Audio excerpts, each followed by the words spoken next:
Assalamualaikum warahmatullahi wabarakatuh.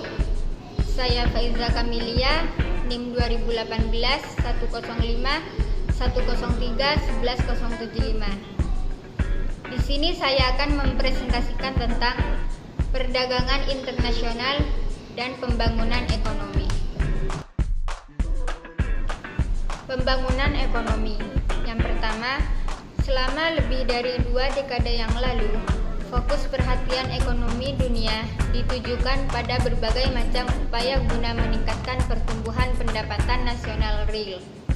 Yang kedua, pembangunan ekonomi juga perlu dipandang sebagai suatu proses kenaikan dalam pendapatan per kapita, karena kenaikan tersebut mencerminkan tambahan pendapatan dan adanya perbaikan dalam kesejahteraan ekonomi masyarakat. Yang ketiga, keberhasilan pembangunan ekonomi suatu negara dapat diukur dan digambarkan secara umum oleh tingkat laju pertumbuhan ekonominya. Salah satunya adalah melalui kebijakan perdagangan internasional menurut Menkyu 2012. Yang keempat, sudah banyak studi empirik yang dilakukan untuk meneliti seberapa besar peran ekspor mendorong pertumbuhan ekonomi di suatu negara, atau hipotesis yang menyatakan bahwa ekspor pertumbuhan ekonomi akan mendorong pertumbuhan ekonomi. Pro dan kontra perdagangan internasional. Apakah perdagangan internasional akan mendorong pembangunan ekonomi suatu negara? Kelompok pro perdagangan internasional. Yang pertama, Adam Smith dan David Ricardo percaya bahwa spesialisasi tenaga kerja dapat meningkatkan produktivitas dan menghasilkan produk yang lebih banyak lagi, sehingga akan mendatangkan pendapatan bagi negara tersebut lebih banyak lagi. Yang kedua, spesialisasi meningkatkan skala ekonomi, harga barang lebih murah, konsumsi meningkat, mendorong investasi dan pertumbuhan ekonomi. Yang ketiga, Alfred Marshall mengatakan bahwa perdagangan sebagai motor dari pertumbuhan ekonomi.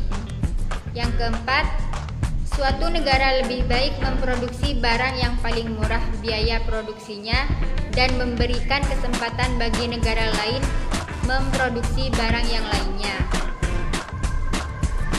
Yang kelima, Hackers 1919, Ohlin 1933, N. Samuelson 1948 menemukan bahwa perdagangan internasional menciptakan efisiensi dan akan saling menguntungkan bagi seluruh negara di dunia. Bukti empiris. Pertumbuhan ekonomi dan perdagangan internasional tidak hanya bergerak searah, bahkan pertumbuhan ekspor melebihi pertumbuhan ekonomi. Namun ekspor masih didominasi oleh negara industri dibandingkan negara sedang berkembang. Bagian negara industri dari total ekspor dunia masih lebih tinggi dibandingkan NSB. Share Asia masih awalnya semakin meningkat, namun sekarang sudah mengalami stagnasi. Sementara Afrika dan Amerika Latin juga masih relatif rendah dan tidak berkembang. Bukti empiris. Lukas 1988 mengatakan bahwa apabila dalam perdagangan internasional negara cenderung berspesialisasi pada barang tertentu dan tergantung pada negara lain, maka spesialisasi ini tergantung pada nilai tukar barang, term of trade, sehingga juga akan berbeda pertumbuhan ekonominya. Menurut Dallas 2000, mengkaji 150 negara dan menemukan bahwa perdagangan internasional hanya memberikan dampak yang kecil terhadap pertumbuhan ekonomi. Setiap peningkatan 1% pertumbuhan perdagangan internasional hanya akan menyebabkan ekonomi tumbuh 0,85%.